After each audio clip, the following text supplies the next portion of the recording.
चलो लास्ट देखो last topic कहाँ तक क्या हुआ था हमारा, आइसो पोजीशन हो गई थी, आइसो हो गया था। सेकंड हमने देखे थे टर्शियरी,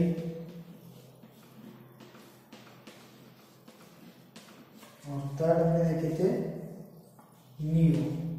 यहां तक हमने देख लिए थे लास्ट लेक्चर में हमारे। उसके एग्जाम्पल वगैरह भी देखे थे, आइसो की एग्जाम्पल, ओके। उसके बाद टर्शियरी के एग्जाम्पल, लॉन्ग चेन में 3 कार्बन, सेकंड वाले के सेपरेट ग्रुप ऊपर और नीचे अटैच। उसके बाद नियो वाले की अगर बात करें तो इसमें यहाँ पे लॉन्ग चेन में बहुत सारे कार्बन, कितने भी हो सकते हैं, सेकंड वाले को सेपरेट ऊपर और नीचे, this position is called as neo. ये हो गया नियो, ये हो गया टर्शियरी, ये हो गया आइसो। यहाँ तक के लास्ट हमने देखे थे इसके अंदर। अब एक छोटा सा टॉपिक ले लेते हैं, बाद में हम फंक्शनल ग्रुप वगैरह शुरू करेंगे। तो इलेक्ट्रॉनिक कॉन्फ़िगरेशन लेते हैं फिलहाल, तो सिंपल है, होगी रास्ता थोड़ी बहुत मतलब बेसिक आइडियाज दे रहे हैं केमिस्ट्री के अंदर। बेसिक क्या है, यूनिट वगैरह तो हमको पढ़ना ही बात में, पर पहले बेसिक सीख रहे हैं कि केमिस्ट्री में बेसिक क्या होता है। तो अभी हमको सीखना है इलेक्ट्रॉनिक कॉन्फ़िगरेशन, इलेक्ट्रॉनिक कॉन्फ़िगरेशन देखना है हमको।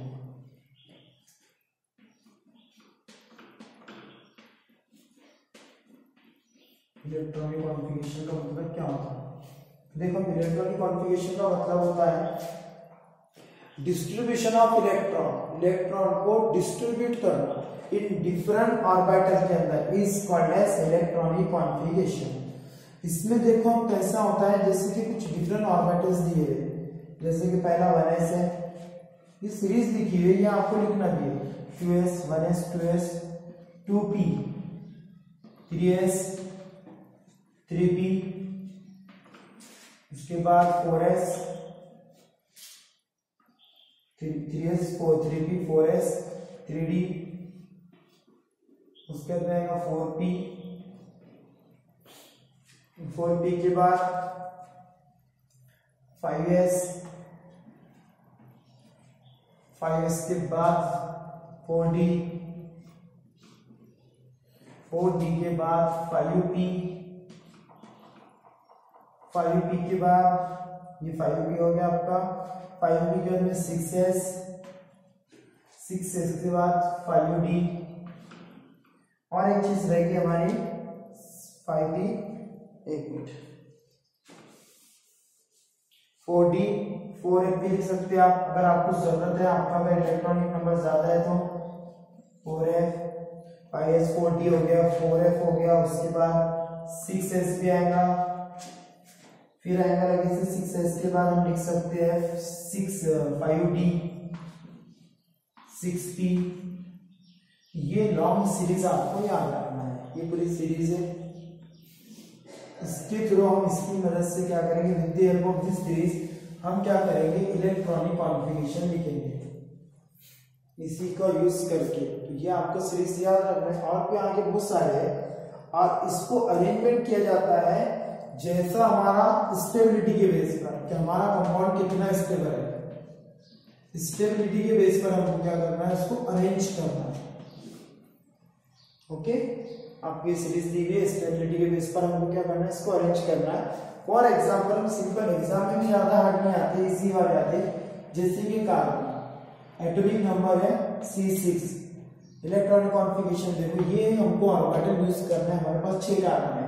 इसके बाद भी कुछ चीजें आपको और भी लिखना चाहिए, वो भी आपके काम में आ जाती है, जैसे कि देखो F की कैपेसिटी क्या है, S की वगैरह वो सब एक बार लिख लेते हैं पहले। इसमें यूज होने वाले ऑर्बिटल कौन थे, S है, P है, D है, F है, बस इतने ही है। तो S के बारे में देख लेते हैं, S के अंदर मैक्सिमम इलेक्ट्रॉन रहते 2 और मिनिमम रहता 1। दो एक से उल्टा लिख दिया, इसको हमने सीधा उल्टा हो गया थोड़ा सा, 1 से 2 मिनिमम 1 और मैक्सिमम 2।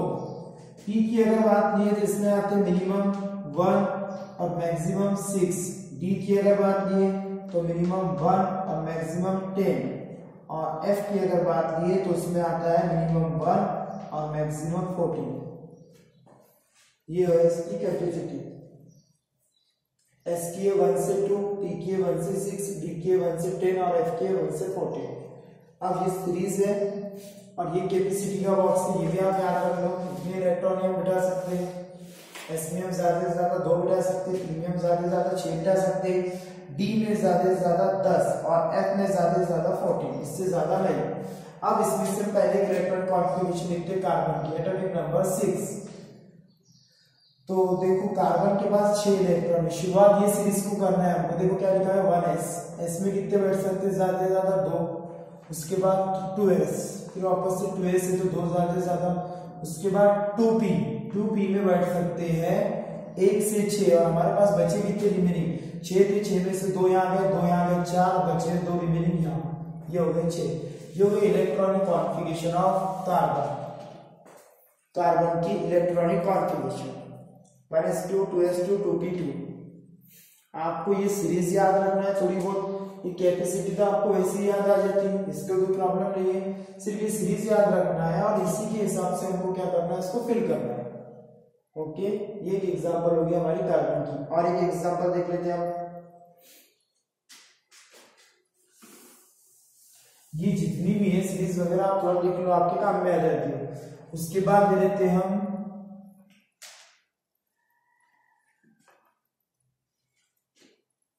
फास्फोरस ले लेते हैं, एटॉमिक नंबर 15।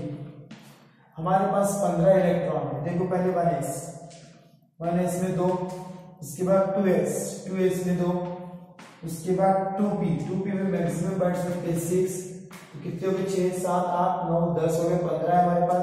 फिर उसके बाद आएगा 3s में 2 12, उसके बाद 3p में आएंगे 3। देखो 2 4 10 12 15, ये हो गए 15। ये हो गई इलेक्ट्रॉनिक कॉन्फ़िगरेशन ऑफ फास्फोरस। ऐसे ही आपको सभी के इलेक्ट्रॉनिक कॉन्फ़िगरेशन बनाना है और इजी भी है, आप इजीली इसको कर सकते हैं। बस आपको थ्योरी याद रखना है, उसकी सीरीज याद रखना है और फिर आपका उसका एटॉमिक नंबर दिया हुआ रहेगा एग्जाम में। एटॉमिक नंबर देखकर आपको उसका एटॉमिक नंबर दिया हुआ रहेगा। आपको जैसे कि फास्फोरस है तो आपको एग्जाम में ऐसा लिख के आएगा P इक्वल टू तो नहीं आएगा, P के बाजू में लिख के रहेगा फास्फोरस रहेगा और Z इक्वल टू मतलब एटॉमिक नंबर इक्वल टू 50। ये आपको गिवन रहेगा जैसे इलेक्ट्रॉनिक कॉन्फ़िगरेशन लिखने का अगर बोला गया तो। ओके, इसके बाद और कुछ एग्जांपल हम कल देखेंगे उसी की, और वो आगे हम कंटिन्यू करेंगे। कुछ एग्जांपल और लेंगे हम इलेक्ट्रॉनिक कॉन्फ़िगरेशन की। यहां तक कोई अगर प्रॉब्लम रहा तो पूछ सकते हैं।